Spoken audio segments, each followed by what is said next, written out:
tak perlu genteng can sapa, tak perlu soki can sapa, mun tak diandi tak ipasapa, mun nyak pesena janda nuro ada tak tak tak tak ding tak ding. Aku pak mayu bola orang kolen ada cerok nuro kau hulu ya. Lanjut aku pandai nyanyi dia. Ani ya kak.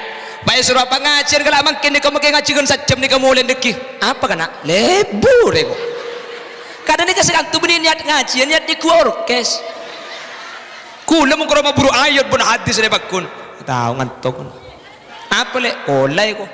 Kayak mulai nyanyi. Lanjut ego.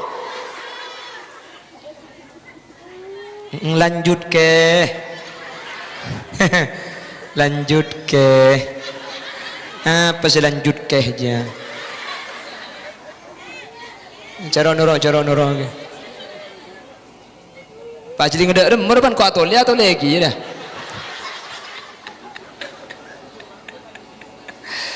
Allahumma sholli ala Muhammad. Amul jaki ilmu ni ga mungkin. Ya Allah, ring lambut ni ga ngastete takut. Tengah ring lambut ni ga.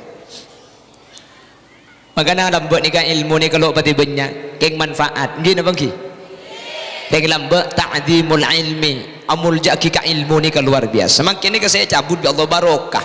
Ana apa mak barokah na ilmu itu bu kula benajunan makin ni ka ampun tak pati ngurmat de ilmu subhanahu ilmu na Allah subhanahu wa ta'ala. Bentar nak foto kau udah benajunan sebeda gak dintong betul dia nak foto sing ngurmat de ka ilmu de ka ahli na ilmu de ka alat ta ilmu juga imul jaki. Amin amin Allahumma.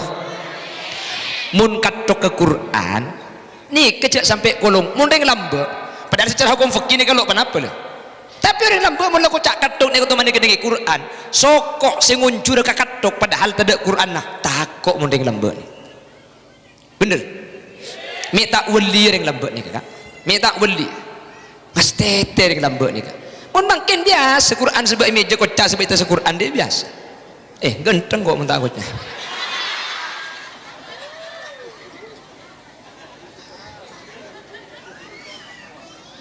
Tasbih sebab ya tas Quran tahun le hadirin secara hukum akhlak ni kesalah utawa Quran sebab siatasan majmu' yes majmu' bedia sina bertahlil ni kata oleh ni ka klero. Makanya selangkong saya Quran ni kecak petedung pemancing saus sehingga mungkin selain deki sabak bisa sabak yering asnika mungkin kutu sabak tedung senika kutu runtut Quran atas bebena hadis bebena boleh fikih bebena boleh ilmu alat senika deki. Makanya kong aman sebab senika baik ni kata saya geres tur kadang kontak sebab itu Quran tur kadang kocak tak karena seni kamu gulaban ajunan seni ka putra gulaban sampian ni kan nganggep nikah perkara biasa sehingga punya ke perkara biasa gula ku tak ikris seputran sampian pada nguti orang lamba ana apa mak tengah ring lamba nikah zaman gulaban ajunan kini ring sepo saja gelam bocek tengah tena pesemi elang kula kaki sing ala cung enjak pak haram enjak turi nyampi ring lamba cak ngucaan haram cung cak sumpahan haram coba nak tina pernah benih kakek ngucak haram ni kalau buat bagi cuba ngucak haram padahal haram ni ke benih sumpah makin nak kan adat muda dan benih sumpah haram billahi beningku tapur kelap dia tapi karena makin ni kak itu urut hadirin pakun dia kak para milaka dinto maka darul mafasidi penyakit ni katori buang geluh ki pagemet pa elang geluh penyakit ni ka bailang geluh mun ni ka deki elang ni ka bekal saya tibik mari ni keng mun penyakit ni ka itorot gula benajunan ni ka makai membicara ada melok bisa de remaga saya aja muah mun penyakit dalu itampai geluh tampai penyakit geluh mun penyakit ni ka itampai make la tade cemu napa kun lempo tibik jelas